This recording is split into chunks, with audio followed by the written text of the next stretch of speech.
பாட்டிமா என்ன பண்ணுறாங்க, வீட்டில் உள்ள எல்லாருக்குமே வந்து வளையல் வர வைக்கிறாங்க. அதை பார்த்துட்டு எல்லாருமே ரொம்ப சந்தோஷப்படுறாங்க. எதுக்காக திடீர்னு வளையல், இன்னும் வந்து வளைகாப்புக்கு நிறைய நாள் இருக்கே அப்படின்னு சொல்லிட்டு கேட்குறாங்க சுந்தரி.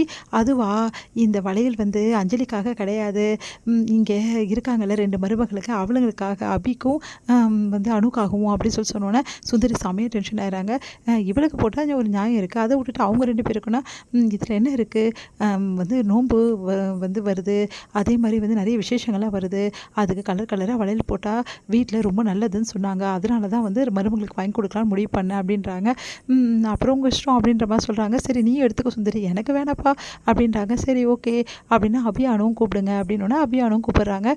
சரி நீங்கள் தான்மா புது மருமக, 2 பேரும் இந்த வளையல்லாம் எடுத்துக்கோங்க, உங்களுக்கு என்னென்ன டிசைன் பிடிக்குதோ எடுத்துக்கோங்க அப்படின்னு சொல்லி சொன்னோன்னே நிறைய வளையல் பார்த்தோன்னா அபி ரொம்ப சந்தோஷப்படுறாங்க. இவ்வளோ வளையல் பாட்டி அப்படின்னோடனே, ஆமாம் வளையல்கார அதனால தான் வர வச்சேன், வாங்கிக்கோங்க உங்களுக்கு என்ன பிடிக்குமோ அப்படின்னு சொல்லி சொன்னோன்னே சரின்னு சொல்லிட்டு எல்லா வளையலும் எடுத்து பார்க்குறாங்க.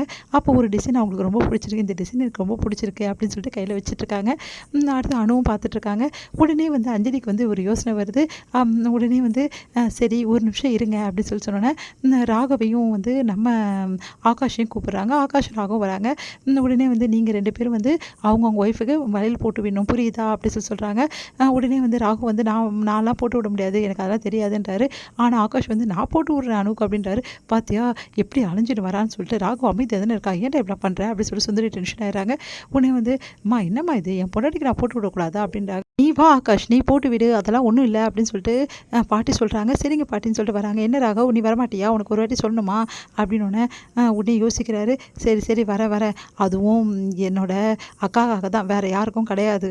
சரி எப்படியோ வந்தியா, சரி வா அப்படின்னு சொல்லி சொன்னோன்னே ஒரு நிமிஷம் நில்லுங்க அப்படின்னோடனே என்னக்கா அப்படின்னு சொல்லி சொல்கிறாங்க.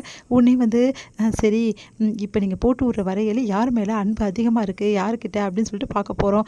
என்னக்கா இது வளையல் போட்டு விடுறதுக்கு என்ன அன்பு இருக்குன்னு பார்க்கணும் அப்படின்னு சொல்லிட்டு கேட்குறாங்க ராகவ். என்ன தெரியாது அவனுக்கு, 2 பேரும் கண்ணை கட்டிக்கிட்டு வளையல் போடணும், அதுவும் அபியானும் வந்து செலெக்ஷன் பண்ண வளையலே எடுத்து நீங்கள் போடணும், ஒரு வளையல் கூட உடையாமல் அவ்வளோ அழகாக பக்குவமாக 2 பேரும் போடணும். அக்கா நானே வளையல்காரனா இந்த மாதிரிலாம் பண்ணுறதுக்கு அப்படி ராகு சொல்கிறாடே, என்னடா இது உன் பொண்டாட்டிக்கு போட்டு விட மாட்டியா அப்படின்னோடனே சரி சரி போட்டு விடுறேன் அப்படின்னு சொல்லிட்டு வராரு. உடனே வந்து அபிக்கு சந்தோஷம் தாங்க முடியல. பார்க்கலாம் இந்த வழியில் அவர் எடுக்கிறாரான்னு சொல்லிட்டு, அவர் மனசில் நான் இருக்கேனான்னு இப்போ தெரிஞ்சிடும் அப்படின்னு சொல்லிட்டு பார்த்துட்டு இருக்காங்க. இதெல்லாம் பார்க்குற வந்து முரளிக்கு செம்ம கடுப்பாக இருக்குது. அப்படியே பார்த்து டென்ஷனாக வராரு. ஏன் அபி கையில் இவன் வளையல் போடுறானே அப்படின்னு சொல்லிட்டு ஆகாஷ்க்கு ராகுவுக்கும் கண்ணு கட்டி விடுறாங்க. அப்போ வந்து ஆகாஷ் வந்து சூப்பராக வந்து அதே மாதிரி அணு செலெக்ஷன் பண்ண வலையிலே எடுத்து அணுக்கு வந்து போட்டு விடுறாரு. அதை பார்த்து எல்லாருமே பாராட்டுறாங்க. ஆனால் ராகவ் அப்படி பண்ண மாட்டானே, ராகவுக்கு தான் அபியை பார்த்தாவே பிடிக்காது, இதெல்லாம் நடக்கக்கூட போகிறதில்ல அப்படின்னு சொல்லிட்டு சுந்தரி வந்து அப்படியே பார்த்துட்டே இருக்காங்க. உடனே வந்து முரளி வந்து பார்த்துட்டு என்னத்த இதெல்லாம் அப்படின்றாங்க. அதெல்லாம் ஒன்றும் நடக்காது விடுறா அப்படின்னு சொல்லிட்டு அப்படியே பார்க்குறாங்க. உடனே வந்து என்ன பண்ணுறாரு, நம்ம ராகவை கரெக்டாக வந்து எல்லா வழியிலும் எடுத்துகிட்ருக்காரு. அப்போ வந்து அபி வேண்டிக்கிறாங்க, ஐயோ நம்ம செலெக்ஷன் பண்ண வழியில் எடுக்கணும், இவரு எடுப்பாரா சொல்லிட்டு பார்த்துட்டே இருக்காங்க. கரெக்டாக வந்து மற்ற எல்லா வழியிலையும் விட்டுட்டு அபி செலெக்ஷன் பண்ண அந்த வழியில் ராகவ் வந்து எடுக்கிறாரு. அப்படியே சந்தோஷம் தாங்கவே முடியல அபிக்கு. அப்படியே பார்த்துட்டே இருக்காங்க. கையை பிடிச்சு அப்படி பொறுமையாக வந்து ஒன்று அவ்வளோ அழகாக போட்டு விடுறாரு. அபி தன்னையே மறந்து போகிறாங்க.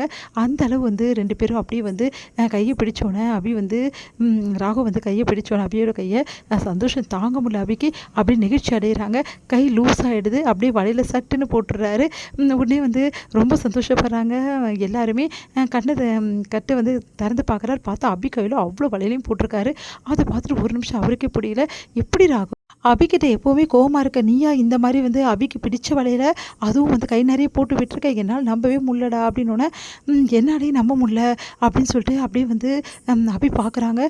எப்படி இவரால் முடிஞ்சுது, அதுவும் எனக்கு இந்த அளவு வலையில் போட, இந்த ராக்கி பாய் ஜெயிலராக தான் நினச்சேன், ஆனால் இவர்கிட்ட இவ்வளோ வந்து தன்மை இருக்கா அப்படின்னு சொல்லிட்டு அப்படியே பார்த்துட்டே இருக்காங்க. இதெல்லாம் பார்க்குற சுந்தரிக்கு ஆச்சரியமாக இருக்குது, இது எப்படி நடந்தது அப்படின்னு சொல்லிட்டு உடனே வந்து முரளி பார்த்து அப்படியே வந்து முறைக்கிறாரு. தாங்கிக்கவே முடியல முரளியால்.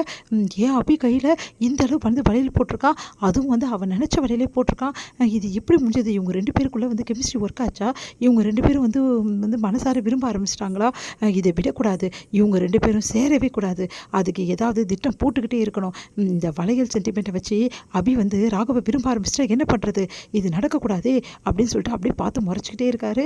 வந்து 2 கையையும் எடுத்து அப்படியே வந்து அசைக்கி பார்த்து சந்தோஷப்பட்டுட்டு இருக்காங்க. ராகவ் ரசித்து பார்க்குறாரு. திரும்ப முடியுது.